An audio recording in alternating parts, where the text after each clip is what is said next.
سورۃ الرحمان عروس القرآن. یہ سورہ رحمان جو ہے یہ قرآن کی دلہن ہے.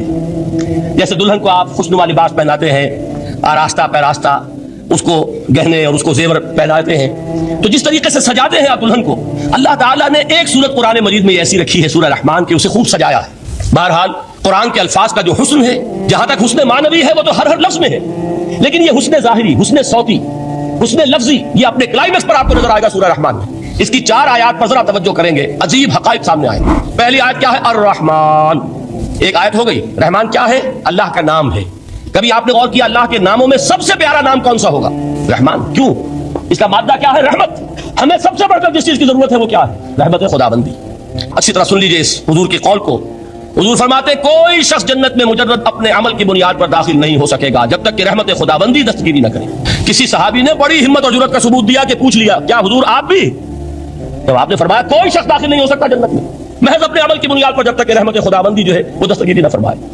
پوچھا گیا کیا آپ بھی؟ آپ نے فرمایا ہاں میں بھی. آپ اندازہ کیجئے کہ اگر محمد الرسول اللہ بھی رحمت خداوندی کے ضرورت مند ہوں تو تاب دیگرا چے رسد, ہماری تو سب سے بڑی ضرورت رحمت خداوندی. اب یہ رحمت جو ہے قرآن مجید میں اللہ تعالیٰ کی یہ شان 2 الفاظ کے ذریعے سے آتی ہے, رحیم اور رحمان. اور کوئی مادہ نہیں ہے جس سے 2 نام بنتے ہوں اللہ کے, لیکن یہ مادہ ہے واحد رحمت کا کہ جس سے رحمان بھی ہے رحیم بھی ہے. رحیم صفت مشبہ ہے, رحمت دائم ہو جائے گی, مستقل ہوگی تو رحیم کہیں گے. اور رحمان, اس میں رحمت کی ہے وہ شان ہے کہ جیسے ٹھاٹھے مارتا ہوا سمندر ہو, ہیجان کی کیفیت, طوفانی کیفیت, رحمت خداوندی کا طوفانی جوش, وہ ہے رحمان.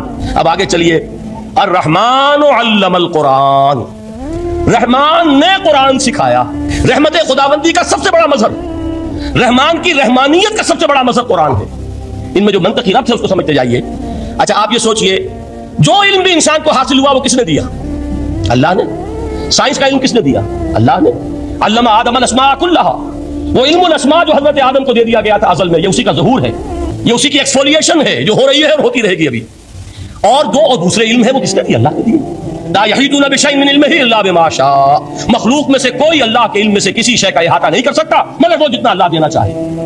لیکن یہ کہ تمام علوم میں چوٹی کا علم قرآن. نوٹ کرتے جائیے, چوٹی کی چیزیں جمع کیجیے.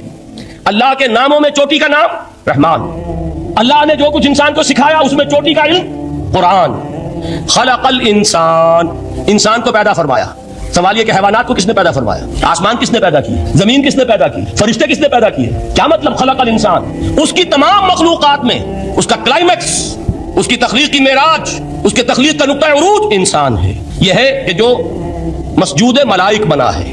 وَلَقَدْ كَرَّمْنَا بَنِي آدَمَ وَحَمَلْنَاهُمْ فِي الْبَرِّ وَالْبَحْرِ وَرَزَقْنَاهُمْ مِنَ الطَّيِّبَاتِ وَفَضَّلْنَاهُمْ عَلَىٰ كَثِيرٍ مِّمَّنْ خَلَقْنَا تَفْضِيلًا. تو تخلیق میں سب سے اونچی تخلیق انسان کی, علموں میں سب سے اونچا علم قرآن کا, اللہ کے ناموں میں سب سے اونچا نام رحمان. اب آئیے چوتھی چیز, علمہ البیان. انسان کو بیان کی صلاحیت عطا فرمائی. کیا اور کوئی صلاحیت عطا نہیں کی؟ بینائی کس نے دی؟ اللہ نے. اسی طریقے سے سماعت کس نے عطا فرمائی؟ اللہ نے. کتنی فیکلٹیز ہیں, کتنے ایکسٹرنل آرگنز ہیں سینس کے, کتنے انٹرنل سینسز ہیں جو اللہ نے دیے ہیں. لیکن یہاں بھی سمجھ لیجئے جتنی فیکلٹیز ہیں ہیومن فیکلٹیز, ان میں ٹاپ کی فیکلٹی جو ہے وہ اسپیچ ہے, کلام ہے, بیان ہے. جن لوگوں نے میڈیکل سائنس کا مطالعہ کیا ہے وہ جانتے ہیں کہ یہ برین ہے, ہیومن برین, اس برین میں جو وہ اوپر ایک زرد سا مادہ ہوتا ہے گرے میٹر, اس کی ایک کوٹنگ ہوتی ہے. یہ ہائیسٹ ایوالوڈ فارم ہے اور اس میں سب سے بڑا رقبہ جو ہے وہ اسپیچ سینٹر کہلاتا ہے. اسی لیے انسان کو حیوان ناطق کہتے ہیں. حیوان کے اور انسان کے مابین امتیاز قائم کیا گیا, نطق, گویائی, بولنا. اب یہ کیا چیز ہوئی؟ انسان کی صلاحیتوں میں سے سب سے اونچی صلاحیت. 4 آیتیں ہو گئی نا. اللہ کے ناموں میں سب سے چوٹی کا نام رحمان. اس نے جو علوم پیدا کیے ان میں چوٹی کا علم قرآن. اس نے جو مخلوقات پیدا فرمائی ان میں چوٹی کی مخلوق انسان. انسان کو جو صلاحیت اور استعدادات عطا فرمائی ان میں چوٹی کی استعداد بیان. جمع کیجئے, نتیجہ کیا نکلے گا؟ وہ نتیجہ ایک حدیث نبوی کی شکل میں سامنے آتا ہے. پہلی حدیث میں نے یہی پڑھی تھی, اس کے راوی کون ہے؟ عثمان ابن عفان. میں حیران ہوتا ہوں وہ قافیہ یہاں بھی موجود ہے, رحمان, قرآن, بیان, انسان, عثمان, عفان. باپ کا نام بھی اسی وزن پر ہے, عثمان ابن عفان. عن عثمان ابن عفان رضی اللہ تعالی عنہ قال قال رسول اللہ صلی اللہ علیہ وسلم. حضرت عثمان شہید مظلوم ذو النورین رضی اللہ تعالی عنہ فرماتے ہیں کہ اللہ کے رسول صلی اللہ علیہ وسلم نے فرمایا, خیرکم من تعلم القرآن وعلمہ. تم میں سے بہترین لوگ وہ ہیں جو قرآن سیکھیں اور سکھائیں. قوت بیان جو تمہاری ٹاپ فیکلٹی ہے, اس کا استعمال کسی گھٹیا کام کے لیے نہیں ہونا چاہیے. دیکھیے اردو میں محاورہ ہے کہ توپ سے مکھی نہیں ماری جاتی. توپ بنائی گئی ہے کسی بڑی شے کے لیے, مکھی مارنے کے لیے توپ استعمال نہیں ہوتی. یہ قوت بیان جو ہے, جو ٹاپ موسٹ فیکلٹی ہے ہیومن